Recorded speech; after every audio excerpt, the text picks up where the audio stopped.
Hello and welcome back to Bergucci and Buffa in the morning on 790 AM and 104.3 HD2 The Ticket.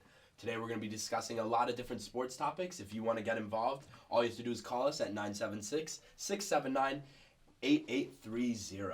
First, we're going to get in and we're going to break down the matchup for the NBA Finals, who we think is going to come out on top in this. And Cole, what are you thinking here this morning? I'm thinking the Bucks. I'm thinking Giannis Antetokounmpo. I'm thinking the young goat. I'm thinking baby goat. I'm thinking Giannis. I'm thinking he's gonna go in. He's gonna dominate the Hawks. He's gonna go in, dominate the Suns, and I just think that he's unstoppable right now. There's no stopping him. He averaged 40 points in the Nets series. I mean, he put up 35, all double-doubles. I mean, he's the dominating force. He's the future of the NBA. Well, hopefully he can make a free throw. And what are you thinking here? I do like the Bucks picks from the East. I do think, however, that the Nets should have won that series, and if KD's foot was 1 foot back, then they would have won.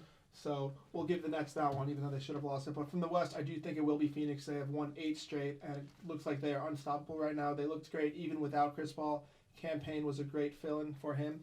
So I do think it's going to end up being the Suns and the Bucks, and my pick to win would be the Suns for sure. I would have to go with the Suns as well. I believe in Chris Paul. I think his IQ is going to take over everything. And now that we've talked about that, let's go more to the offseason now. We have the teams that are still left, the 4 teams, but a lot of teams now are focusing on how can we make our team better.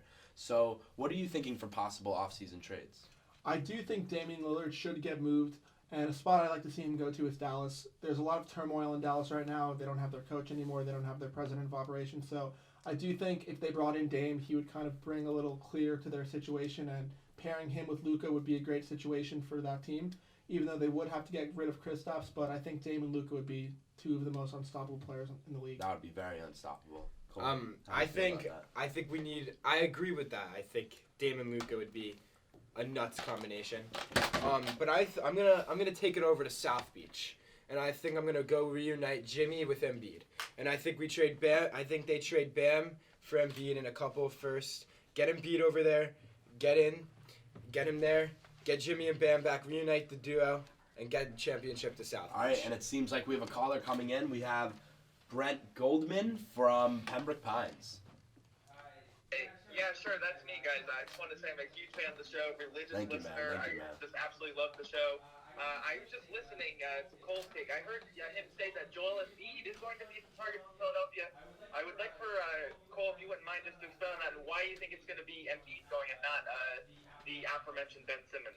Well, I mean, I don't think anyone's going to be biting on Ben Simmons' contract. I mean, the man is taking $40 million over the next 4 years. I mean, for a guy that can't score the basketball, doesn't even take the open shot, no one's going to want him. And Brent, let me also tell you, Miami, we don't want Ben Simmons here. He doesn't fit in Heat culture. No, we do not. We don't want a guy who takes 0 shots in the fourth quarter, so please don't bring him down here, and we're not going to try to trade for him. That's the end of the line. Yes, Philly, please do not send Ben Simmons down here. And another thing to add is this league is a superstar-driven league. They have all the control, and if Embiid wants out, he'll get out. That's true. Embiid likes making noise. All right, and we talked a lot of NBA here, so let's just now dabble into the NFL world, and we're coming up to the season. We got a lot of good rookies coming out of the class, and now let's talk rookie sleepers. Who do you think is going to be that big rookie sleeper where everyone's like, I can't believe we missed out on that guy? Devontae Smith.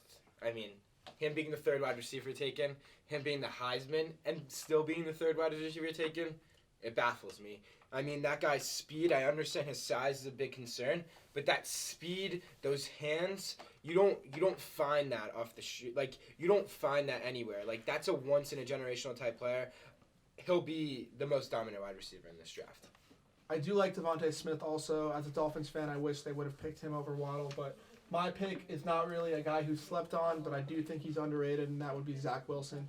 I think that Zach Wilson looks very similar to Drew Brees when Drew Brees was coming out of Purdue, and a lot of people are overlooking him since there are so many quarterbacks being drafted, but I really do think Zach Wilson is going to turn around this Jets franchise and be the next Drew Brees.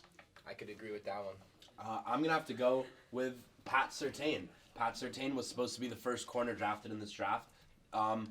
Carolina went with J.C. Horn. It was surprising to me. I don't think people realize how good Pat Surtain is. He's a South Florida boy like us, and I think he's going to be a top 3 corner in the league. I think he's going to be that guy. on their team where you're just not going to be able to pass it to him, and he's going to be an anchor on that defense. I do have to ask you though. A lot of people were saying Denver should have taken Fields. Do you think that Surtain was the right pick over Fields?